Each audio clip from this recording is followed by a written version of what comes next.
the RMT, never been on our knees. And I done my picketing about 2 weeks to go to the strike. I done my picketing in Glasgow. I'm sorry to say that most of my friends are all dead now. You know, I could mention dozens of names, you know, and they're all just not there anymore, you know. But to think that when we went on strike that time, as you know, we were very militant. We believed in what we were doing. And one thing we didn't think that we'd get back for what we came out for. We were on strike all the weeks for nothing, you know. But the good thing about it, as you were saying, Andy, it changed things. Yeah, even although we went back for the same, but subsequently we did gain out of it in the long run. Just say that the reason that picture's at the back, we marched into, that was the day we decided to do that when we voted, because it went round all these various areas to get a vote on what the members would agree with the executive, and we really had a gun to our head. But that is the march back on the day. The idea was, and we had discussed it, we wanted to try and keep people together afterwards. We didn't want it all to end there. So a lot of us did carry on. It wasn't a final stop, I think that was like. And you mentioned the Rangi boats as well, you know. I was on the Rangi boats myself, you know. I was a steward at sea, by the way. I was on the Toto, the Rangi Tiki, the Rangi Toto. Yeah. But a year before the Seafarers Strike, I went to New Zealand on a Rangi Toto, which is a New Zealand shipping company, and we were already campaigning against the 56-hour week. It had been imposed upon us, and we had personal experience. I found myself as a rep on the ship. We weren't official reps. We just stood up in this room one day, said we've got to do something. I had all leaflets and stuff with me, and when we got into it, we were in Auckland. When we got to Wellington, we were planning a demonstration. We were going to march through Wellington with banners against us and embarrass the ship owner. In the event, he actually took the ship away from the quayside on the day it was supposed to move. We were supposed to have the march. So whether I've seen bogeymen, I don't know, but that was what happened. But I met during that time, we'd arranged to meet in a hotel in Wellington, activists off the ships. And the event, the only one I remember meeting was the man in the front of that booklet on the bed with the white hair. Jack Coward, that's Jack Coward there with the white hair. And I met Jack and I recognised, I knew I had already become politicised. I knew what he had banner, he had his Spanish Civil War banner on, badge there. And we got chatting, obviously mutual friends back home. I knew of Joe Kenny and people like that, you know, so I'd already met a lot. So came back to England. We were active for quite a long while in the build-up to the strike. When the strike came on, I had that written down. These were the people. I also wanted to mention there was an awful lot of other subsidiary people that took part. And while we saw, I agree about the leadership, and I learned a lot from it. There was also an awful lot of unwritten heroes that were around at the time taking part. Weren't as articulate maybe, but they were given a lot of themselves. And I can remember particularly people, when we voted to go back, they stood against it. They had never been to a meeting in their life. They got politicised by the events that they were taking part in, so they became like little heroes. I think so. Of course there was, as I remember the ending of it, I mean the strike itself, I should mention a bit about being down there in London, particularly because of the leadership we had there, and also because of where we were, proximity to government, proximity to Parliament. Any demonstrations that were on, we were always taking part in those. We were quite a force. I got to know my way around Downing Street and being jostled away, because we used to nominate somebody to run up and get what was happening off them, because the executive would hold meetings there. It was the days of Harold Wilson and his cabinet having beer and sandwiches. That was the thing that they and how he would weaken people up, you know, he'd soften them up. Our people are not going to soften. You know, have other views on how the strike finished and how it came to an end as well. I mean, it did react to the Wilson speech, which he made about a band of politically motivated men. I knew all the band of politically motivated men. My only regret was I wasn't mentioned in it. So, you know, it didn't do anything to discourage us, and all the people I knew around wanted to stay on strike. It was basically some people down the Channel ports who determined it, I'm afraid to say. I'm not going to get into rehearse the whole history of it. But I think the special branch that you mentioned had definitely done a good job on it, because there was people that I was one day marching up down the street with, and the next day they'd all of a sudden, and we got information subsequently that the people that were got at, they were told that they were doing something against the Queen or whatever, and that was the whole thing. But life didn't end for us there. We carried on battles subsequently. I attended several general meetings. In fact, I told you I was up at Largs up here. Only ever sailed into Glasgow. I never sailed from Glasgow. Well, obviously I sailed out again, but and that was the background. And I subsequently took part in quite a lot of activities. I became a rep on the ships, because the reps were just coming into the ship. On the very ship you mentioned, the Brazil Star and the Argentina Star, I was on these ships. But I was finding it very difficult to maintain work, to keep to it. I was blacklisted, and I make no big bones about it. I was a target, and I don't think we'd done sufficiently collectively to protect our own. That way I felt at times I was alone. I had occasion jobs slipped to me in the pool by sympathetic officials. The big name in the frame at the time was Jim Slater. That he was the big hope that was going to be it. He kept telling me about Jim Slater. I didn't know any of the figures. When I got back to London, I got taken to court in Stratford. A ship owner put a prosecution against me for illegal entry on the British ship, and appeared at Stratford Court, and I got 30 days or £60 fine. I took the fine. Believe it or not, I sailed away on the same ship I got stowed away on. I got how stupid the ship owners were. And just to see how nasty they were, they put out a young brief against me in the court, magistrates' court, to say I caused all sorts of problems for ship owners, and extra food and linen. And I had Bobby Field there starting to find my voice about them. I said, have you anything to say? And I said, oh, at least the man's never been to sea. He's been on the ferry locally. And I said, as far as food goes, I said, it was so appalling, it was less to throw out. And I said, as far as sheets go, well, quite willing to pay for the laundry of one sheet a week that they gave you. Because if you remember, that was what you got. You changed one sheet.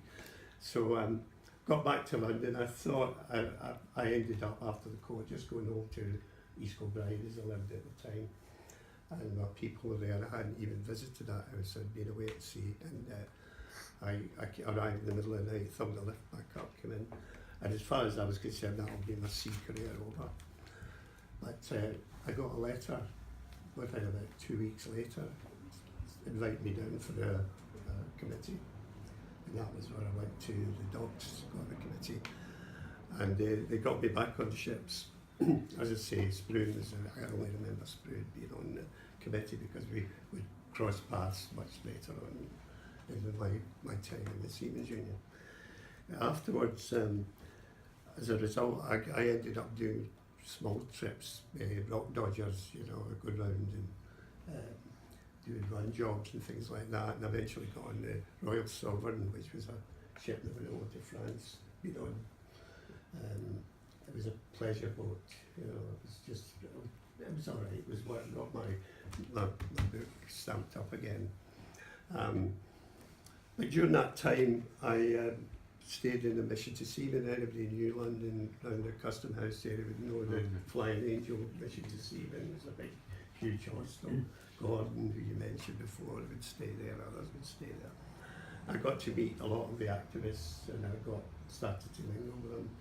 Obviously I had a wee bit of form by then, so it was, you know, I could hold my head up. But I started getting involved in the union, attend meetings. I hadn't previously been attending meetings, but started going to meetings. Became embroiled in all the issues of the day that you've already gone over. These were the same issues that I was involved in. It was the same history we were talking about, and all the characters we talked about, including Paddy Neary and all the others. So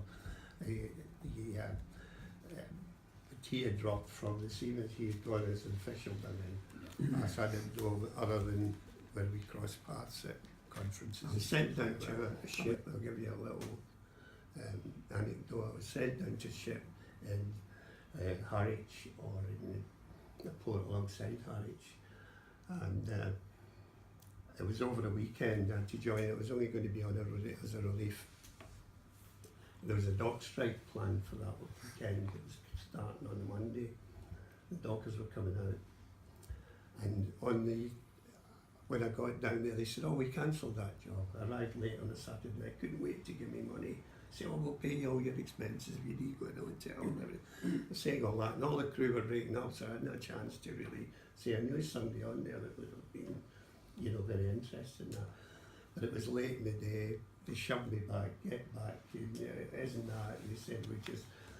When I got back to London, in the papers that Sunday was an article about seamen going down to channel ports to try and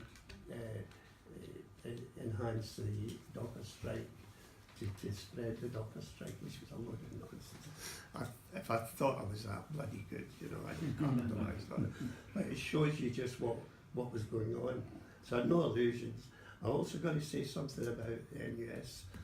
Now, I had many years, I had 12, 13 years on the senior involvement. Thing is, I've met plenty of good officials, but I also met some bummers, some real bad officials. And I had a personal experience of an official, and I managed to get a job down in Harwich, or whatever port was next to Harwich. I actually got a job in the engine department, which I wasn't in. I got it because I was getting blacked from all the other jobs. And I went down, I had to get my union clearance. He picked the phone up, this official, I had been like, picked the phone up, he said, "Are you sure you're taking Mr. Rollins?" He spelt it out to him. He was an ex-cop, I'm not going to go into it. And I said, "What are you doing?" He said, "Oh, I've got to give all the information." I said, "You don't have to black me, you know, that's not your job." I just flipped. But there was plenty of that going on. Fortunately, we still existed.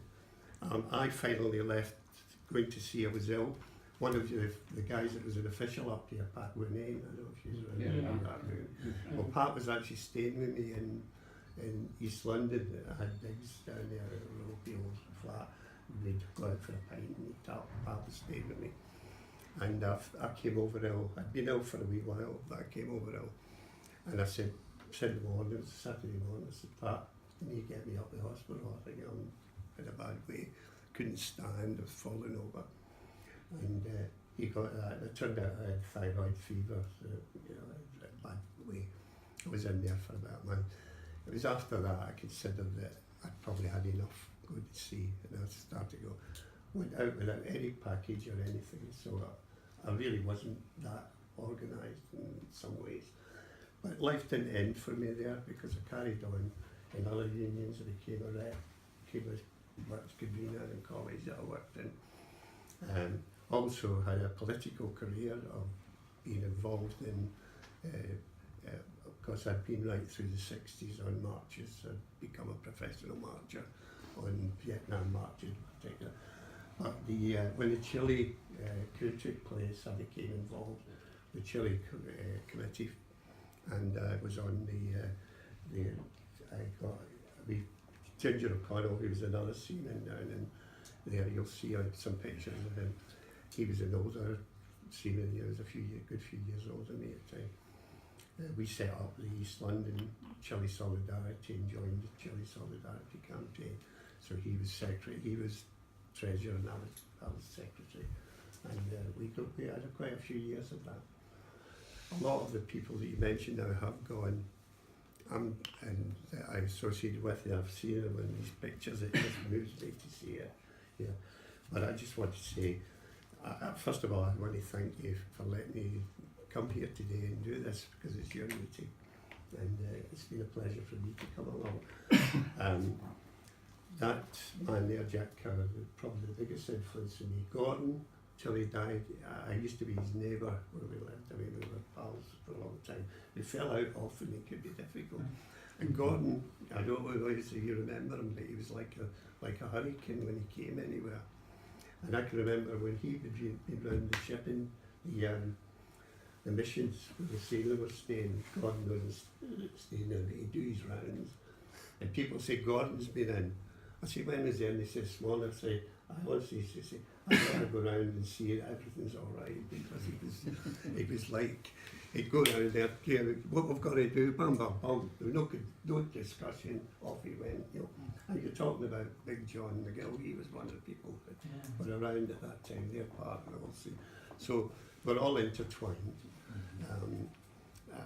I just, I mean, I've written a lot more, but I just wanted just to have a feeling. I know it's your meeting and you got right. I didn't even know who was meeting here today. That was how I came a wee bit prepared for all eventualities. I hope I've got down to that.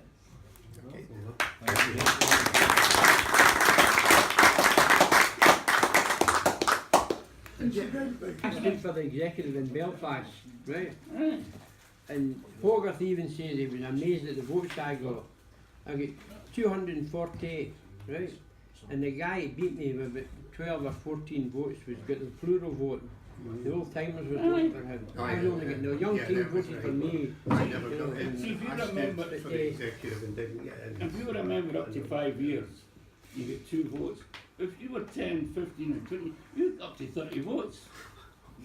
So you got 3 guys could outvote maybe everybody else in the mess room. Dan, And it I'd used to like happen, didn't it? before we go, I'd like Stuart to make a wee contribution before Can I we go. just see just before you did, Yeah. Brian and I have got we've got a meet to go to in Europe Yeah, next week okay. with Cal Mack.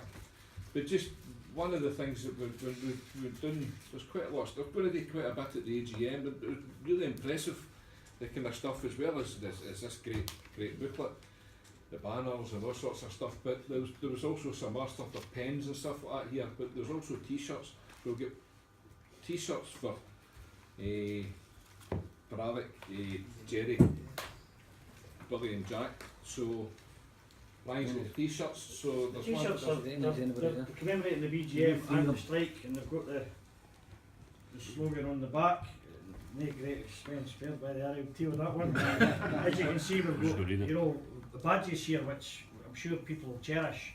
Certainly the booklet that was been done by Jim Jump, who spoke, you know, like yourself today, passionately about the past. And he spoke about the so-called politically motivated men, and he said there was 10 of them that he could identify, and he's spent a lot of time researching them all, with the exception of one that he doesn't know if he's passed away. The rest have passed away, but he could never get to the bottom of the final name that he had of the so-called 10 politically motivated men.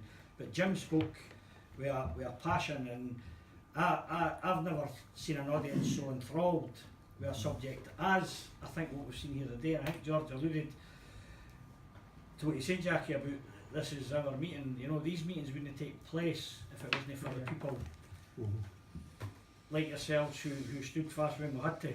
And you know, so that this is a matter of a great honour and privilege for everybody in this room who still works at sea. I'm sure the full-time officers. So I hope we've all got the books, and the pens are marvellous. I don't know if you thought of that, but they're absolutely brilliant. So we've got one here for you as well. I hope the t-shirts fit you. I'm sure, A small one for me. I'm sure. There's a pen. And Alec, because we knew you were coming here today, we got Jim to sign your book, and he done so, honestly. We mentioned her name, he was thrilled that we had this book. So that's the one that's been signed by Jim Jump, with a badge and a Thank you very t-shirt. If the t-shirt's going to fit you, Seagrave Wallace, he'll no doubt. Thanks for that. Absolutely. We'll see you here today. Jerry. Thank Thank you. You know, and if you want to take a few spare copies of that book, well, please do. I'm sure I would. Aye. Families would. Down there, it's a lot. Terrible. And I'm sure Some of them, I'm sure if any most they're going for a refreshment after it. George is certainly, I know George has got his water, I'm sure he'll be fine.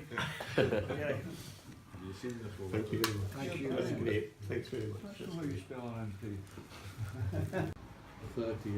30th of May. So anyway, up here, what happened with the weather boats? Did they go on strike? No, They stayed out. no. They just kept them out. See, the weather boats was crewed with people that had been scrubbed off the boat, Yeah, you know. yeah, so they weren't members weren't in, maybe no. anyway. They were not union, were No, they? just coming up in the train They were in the this morning. T&G. What about the weather boats? T&G, yeah. So was the tubs in the Clyde then as well, weren't they? I mean, sometimes it's handy if you got a bad discharge or That's you're when you went with your glad body you go in the weather boats and get back, What- you know. And what about Stranraer? What was the story down there at the time? In the 66, yeah. Well, they come out all right, but you see what caused most of the ferry boats? The ferry boats were making a fortune, you know, and especially in the catering, they were making a lot of money, you know. They were charging the seed box, the tills and that, and they were getting a few. You know, bob. Silver service on the ferries and that. I mean, George was involved. When I was official, It was a lot. people don't realise, I didn't mean that, people don't realise, in the Branch for example, I can say this out loud, the chief steward pieced off the heads of the department. George was the only one that never took the buck sea. Now, the superintendents aboard the McBrain's company, we call them Smith and Lynch, was trying their damnedest to sack George, right? Because they were running weddings and running different things for their own benefit. They get the sack, no George Loney. You know what I mean, remember? And they said, every time I went to a meeting, they said, well, we'll take you for lunch or your dinner, but I'm not taking the port committee or no this and that, remember? Didn't want to know George. And George was victimised in a way too, long before I got the job. They were after you for it, they said, the chief steward got instructions, you can't George blowing with a pint and he's drunk, getting down the gangway. I don't know how he survived at first when he went there, George, you know, really opened up again. Well, I lost a lot of weight and I was getting my lunch.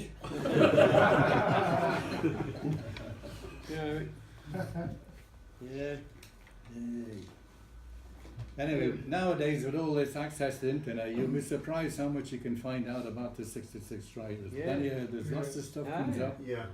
And What you need to be careful with some, I know Phil Ballards has been engaged over the year, gets exercise, I know Phil. Oh, I forgot to And you mention his name. I knew Phil Ballard. Phil, I fell out with him some years ago, but it's nothing to do Well, I with never the mentioned strike. Phil's name, but he was a But good lad. But Phil's still about, and he's Clever still boy. absorbed by that. I mean, I only know him through Stuart nowadays, we don't see each other, but we were neighbours when we Aye. lived in that, and you Phil Ballard is coming over in a week's time he's going to address a meeting at the Marks Memorial Library on the 1966 Seaman strike. He's Wait. coming over speaking at it Wait, on whereabouts? the Marks Memorial Library in in London. London. On the 2nd of June at 7 Okay. o'clock. He's coming over, and I believe no, they're away. I believe the Paul Shaw. He assures me that Phil Ballard will address the executive in Unity House on that morning, that day, before he goes to the Marks Memorial. When I was in London, we were working from Tower Hill branch, which was just around the corner from Cable Street, which was the interesting place where Bosley come up against anti-Nazis. But the interesting point there was whilst I was in the official in the Federation, the law had changed, and the law changed to say you can't discriminate against a person for his race or his creed. Now, I'm left-wing and very kind of active, and in the list of ships available, there were some ships that Nigerians or Somalis or Arabs couldn't get. There were some other parts of the ships where they would get. There's kind of lower paid jobs. So when the law changed, I made a statement to all these fellas and said, any job you want, point it. And I went down the list with my hand, saying, right, what's it. The Federation was most upset, and at lunchtime when I went out for my lunch, there were 3 guys waiting on me and done me over for supporting these seafarers. The interesting point with these seafarers, by the way, they had to be union members as well. And that suited the union, and then it suited the company for employing them in dirty jobs. They weren't paid the same wages as, but they were segregated in that way. There was great unrest over longer hours and things like that. And I was Shipper Leith at the time, the members, and I got involved with the reform movement. I was down the union office. We took over the office in Leith, and the official, he was rather worried because he was smoking 4 cigarettes at one time, kept lighting up fags. But we were not violent, but we just crammed in the office. That was before the big impact. At that time I was asked if I would join the reform movement. I said no problem at all, I joined it. Well, the things cooled down after a while, and I was digging ties with no job.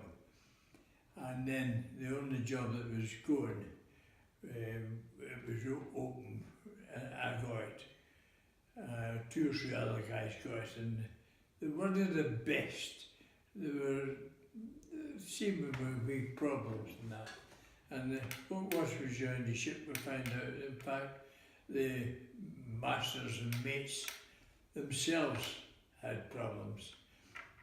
Maintenance to drink, one skipper jumped over the side, committed suicide, and then they sent out a guy, 70-year-old, to skipper to take over the ship.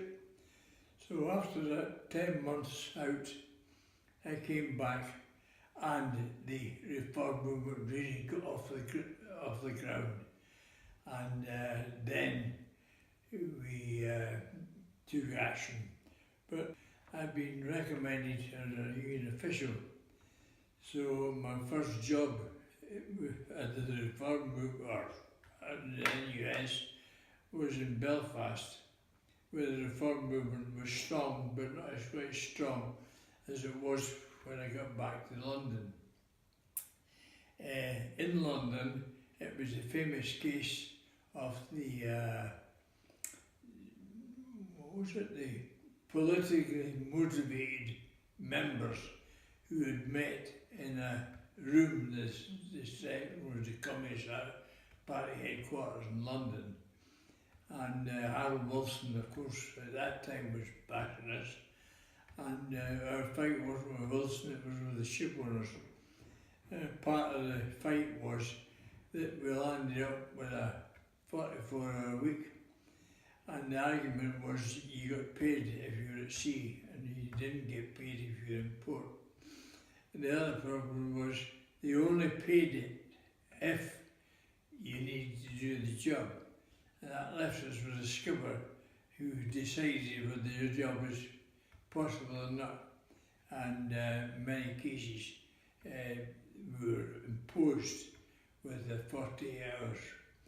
The other problem that came out was, as a union official, I used to join the ships, go down to the ships.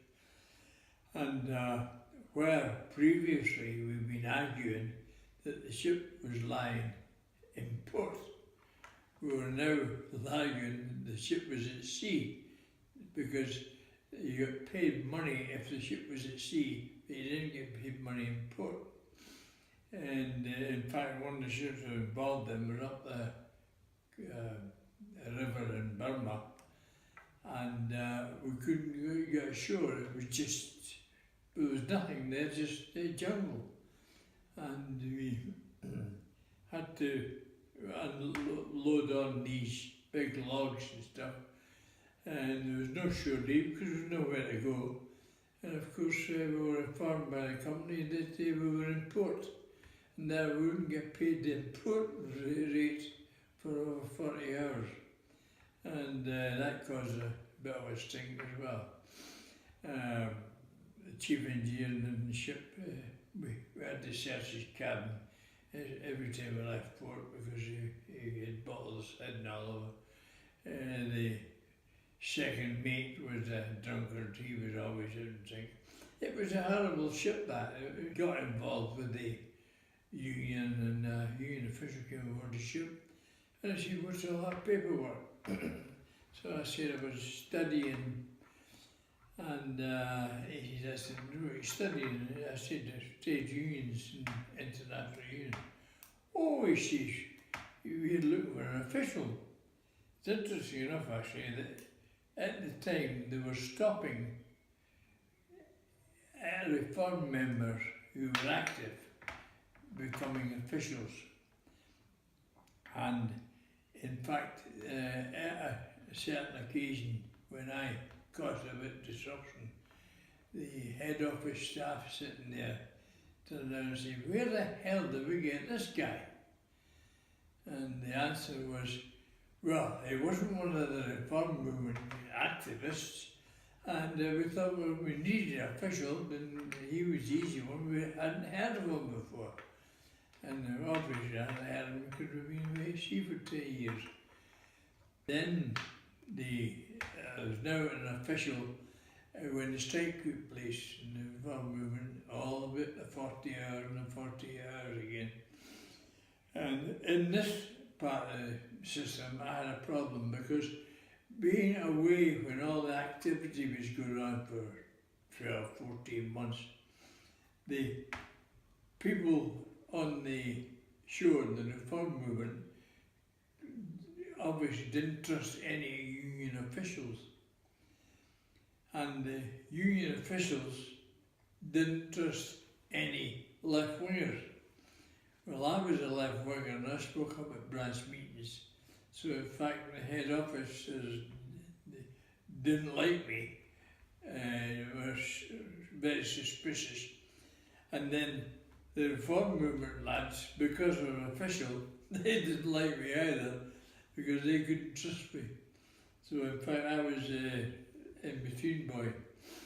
The interesting point was that what came to fore at this time was appeals by the reform movement to the International Transport Federation, the ITF. I had the greatest faith that the ITF really through my studies, and they could have been the answer. Anyway, I was sent down by the ITF. I was told to get aboard a ship. It was one of the big cruise ships, one of the first cruise ships in. And came into Tilbury, and the ITF asked if I could put a picket around it. I said, yeah, I'll get a picket. And interestingly enough, the picket was easy because and all the guys in the reform movement who were politically active were available, and they let them down. The ship was called Mardi Gras. The legislation has just come in then, by the way, where you couldn't have secondary picketing on behalf of your cause. Therefore I had a policeman and a dock official going everywhere I went. So I went down to the lock gates and said to the men in the lock gates that I was attempting through the ITF to stop the ship sailing till we got an agreement for the members on the ship.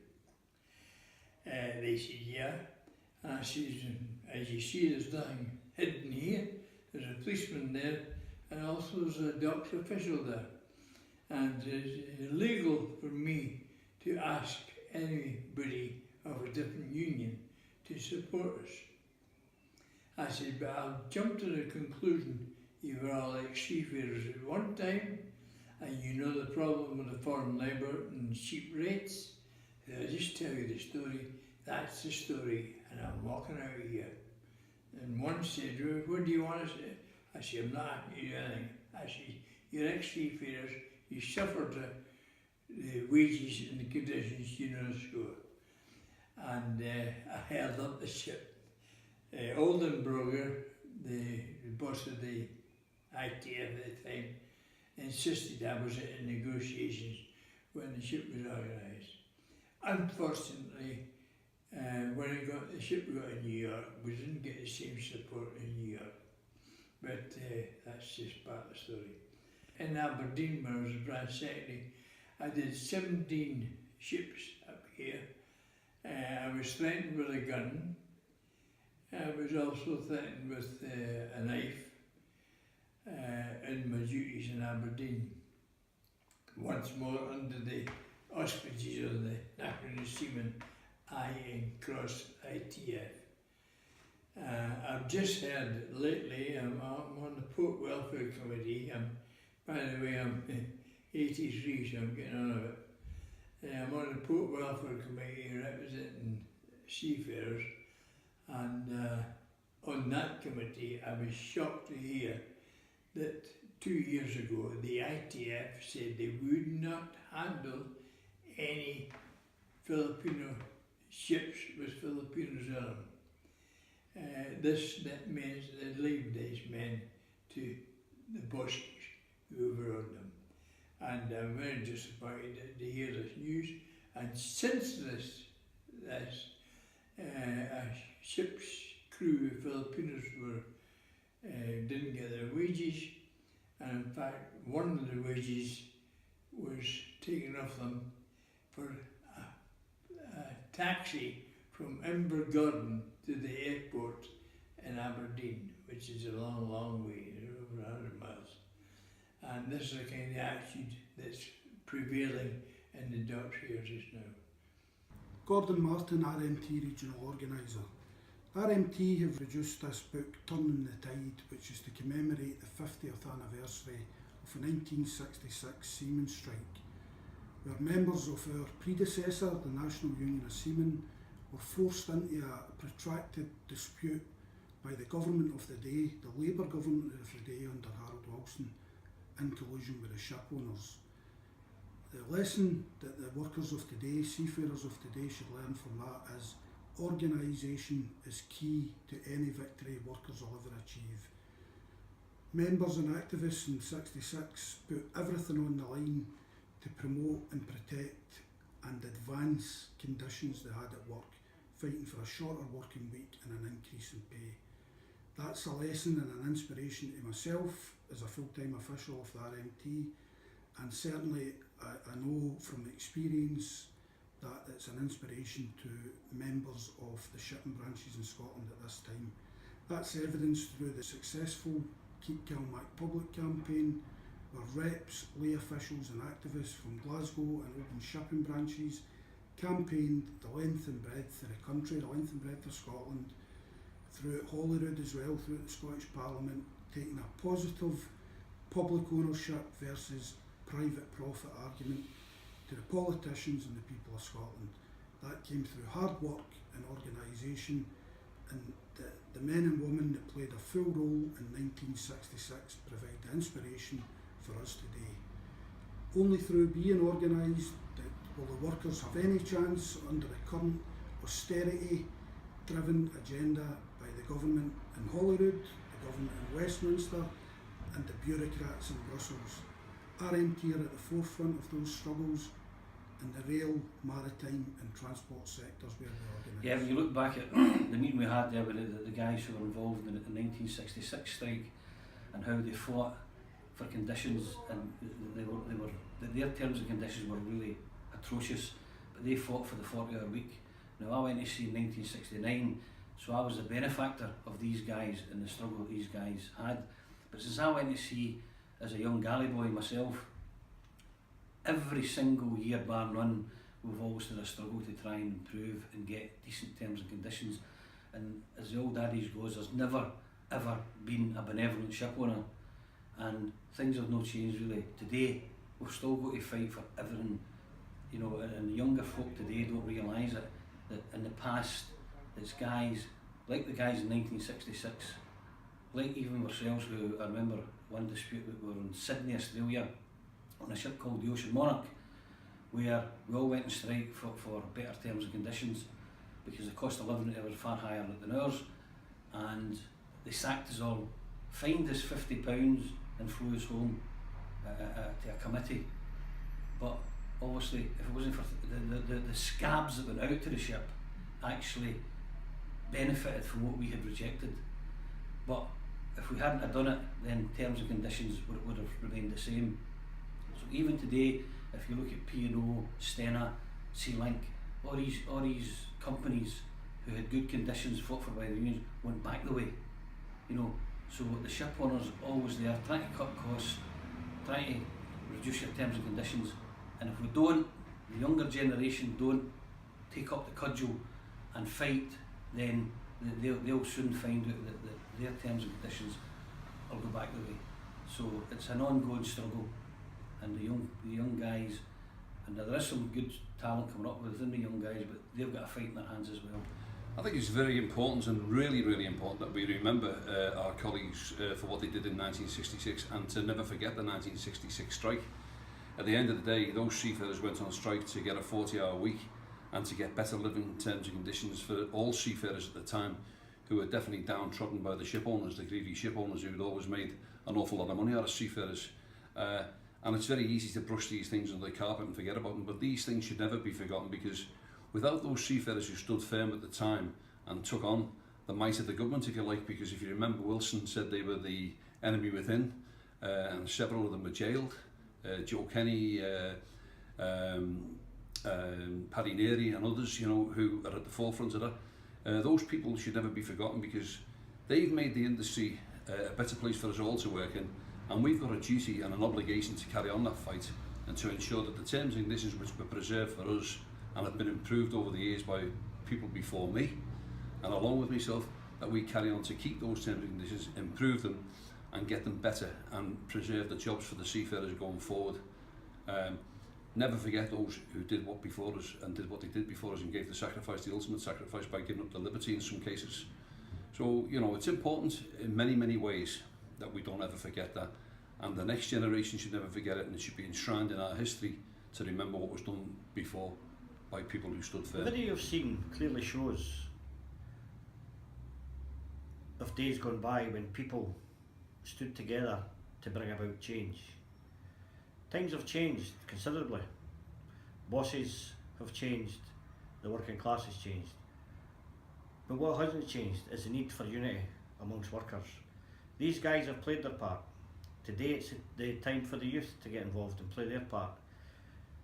We can't go on forever relying on the victories of the past. It's now time for youth to get involved, for the youngsters in our industry to organise themselves, to make sure that they go through their working lives with better terms and conditions, with the opportunity to have good pensions at the end of it. It's now time for you to play your part.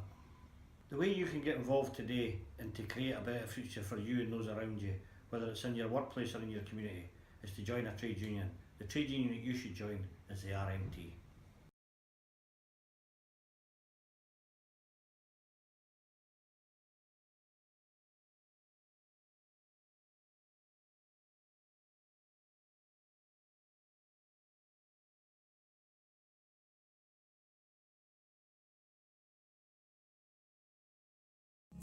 We are the RMT.